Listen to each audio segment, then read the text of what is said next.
Salut mesdames, salut demoiselles, salut messieurs, bienvenue dans votre émission Ardibo, tel que prédit, tel qu'annoncé. Et enfin, aujourd'hui, nous sommes de retour avec votre émission que vous aimez tant. Comme c'était annoncé qu'aujourd'hui, je dois recevoir pour vous un invité très spécial que vous allez découvrir. À tantôt. Let's go.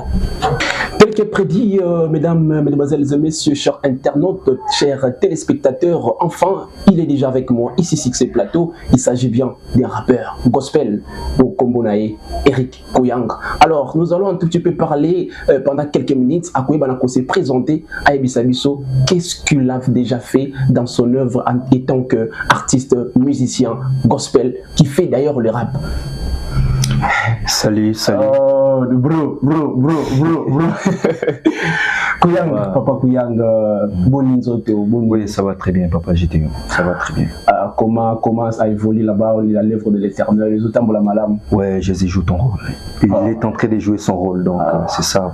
Très bien, nous sommes tellement ravis de vous recevoir aujourd'hui sur notre émission. Il s'agit bien de l'émission Ardibo, l'émission d'ailleurs qui a pour objectif de promouvoir les talents, parce que d'ailleurs c'est une émission en caractère artistique et culturel. Alors aujourd'hui, nous allons parler d'un sujet très important, mais avant que nous puissions aborder ces sujets,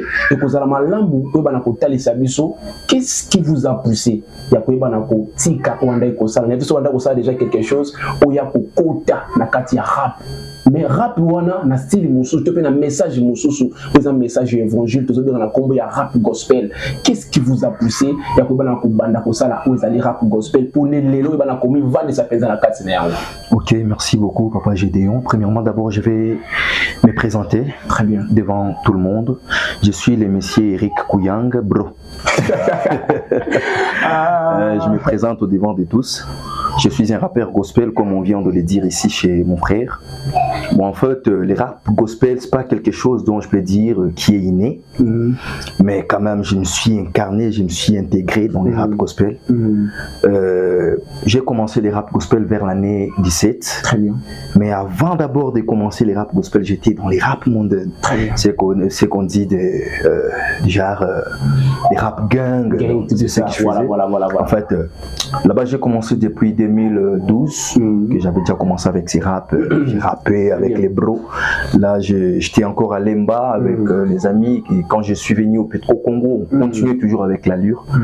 Et vers 2017, comme ça, et quand je me suis déjà repenti, c'était vers 2015 et puis vers 2017, je me suis dit non, je dois encore recommencer les rap parce que j'avais abandonné. Abandonné, donc avant de se repentir, vous aviez d'abord abandonné. Donc quand je me suis repenti, j'ai abandonné les rap. J'avais trouvé les rap aberrants. Je me suis dit les rap dans le Seigneur, ça va pas vraiment jouer son rôle. Très bien. Donc et quand j'ai écouté, c'était El George à l'époque. Quand j'ai écouté El George, j'avais écouté Jésus la star. Très bien. Et il y a un bro, c'était un enfant de mon pasteur, le frère Glody, c'est lui qui m'avait évangélisé. Il m'a dit que non, il y a aussi des rappeurs gospel. Je me suis dit waouh, il y a aussi du rap ici. Et en écoutant Georges, j'avais vraiment écouté tout ce que moi j'aime, du rime, du punchline. J'avais vraiment trouvé qu'il y avait des bonnes choses chez lui. Et je me suis dit non, je dois écrire les rap. Et quand j'ai commencé, j'avais écrit la première chanson, c'était encore la repentance. En 2017. Ouais, en 2017. On était avec des bros et puis c'est par là que je me suis encore relancé dans les rap gospel. Ok, c'est très bien. Donc vous aviez décidé de quitter là où vous étiez. J'avais décidé carrément. La musique urbaine qui était dans la forme qui était plus mondaine. Vous avez décidé de s'intégrer dans les rap gospel pour évangéliser. C'est vraiment très très bien. Alors vous venez déjà de citer le nom d'un artiste, mais je ne sais pas, est-ce que c'est vraiment lui qui était votre modèle pour que vous puissiez directement s'intégrer dans les rap gospel, ou bien il y a aussi d'autres modèles, autant la rabango, autant la kibango, après ça qui bango makasi, les permettant qui au quota. Bon, je vais dire d'abord premièrement, El George c'est un bon. El George c'est un bon, mais pour dire que c'est lui qui est mon modèle, là je peux dire oui, parce que c'est grâce à lui que je me suis dit je dois encore entrer dans les rap gospel. Mais plus moi je suis venu dans les rap gospel déjà avec mes choses. Ok. Donc en venant dans les rap gospel, en moi il y avait déjà tant de styles. Donc s'il vous plaît, retournons d'abord un peu, reculons un peu. Oui. vous venez de dire dans les rap gospel, Oui. c'est lui qui vous a poussé de s'intégrer. C'était El George, oui. Je sais qu'avant, Oui. vous aviez déjà des modèles. Avant, j'avais des modèles. Oui, il y avait tant de modèles. Il y avait tant de modèles, mais c'était plus le musicien modèle. Ok. Donc, je me servais plus d'eux parce que je venais là-bas. Ok. Ouais. Et quand je me suis repenti, je n'avais pas vraiment tant de modèles. Et en trouvant El George, j'avais dit que celui-ci c'est un bon.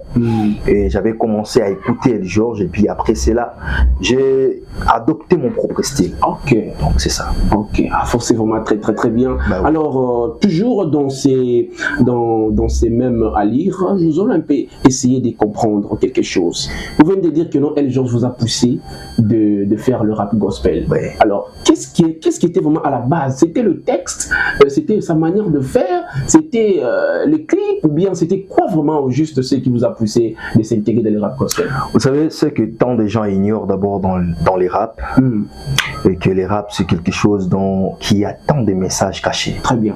Voyez-vous, El George, quand tu suis bien la chanson Jésus la star, tu vas comprendre que il a eu le temps de s'effacer, de s'effacer, et puis il a présenté Jésus. Ok. Donc quand j'avais écouté les messages, je me suis dit, regarde, des fois moi je me lève. Voyez-vous, dans nos chansons là du monde, on s'élève des fois. Tu verras quelqu'un, c'est moi.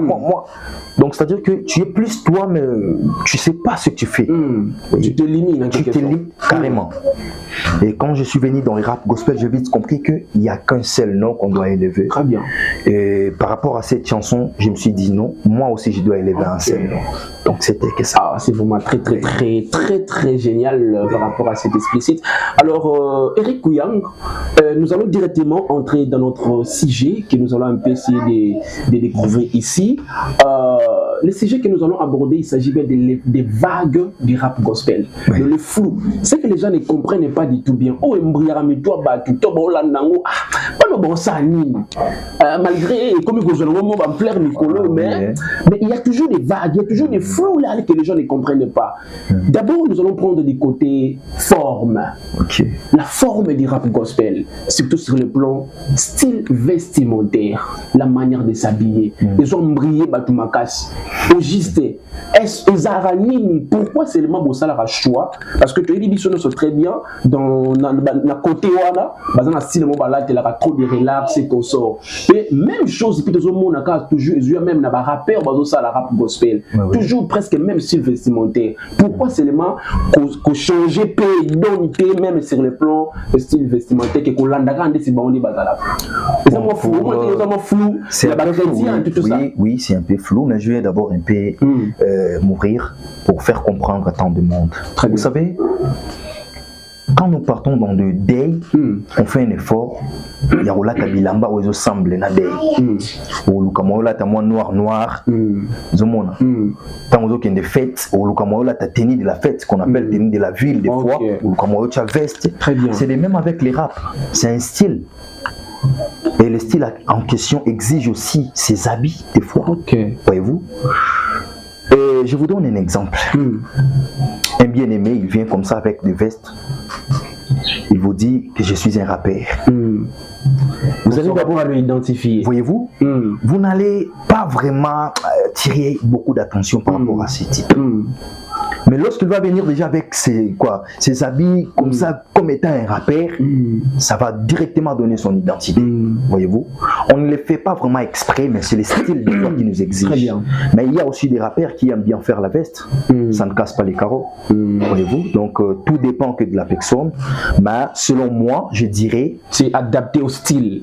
Carrément. Donc, quand vous êtes dans le style, vous devez aussi respecter les régimes du style. Ok.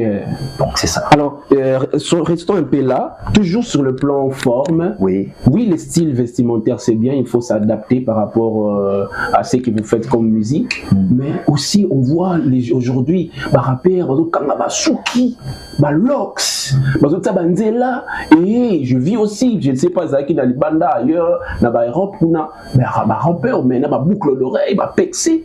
Et on appelle surtout ça quand tu adapté quand un style, ou bien comme exagération.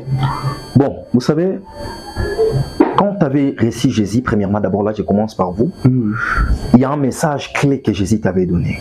Et par rapport à ces messages, toi-même, tu as des réserves Très bien. à faire d'autres choses.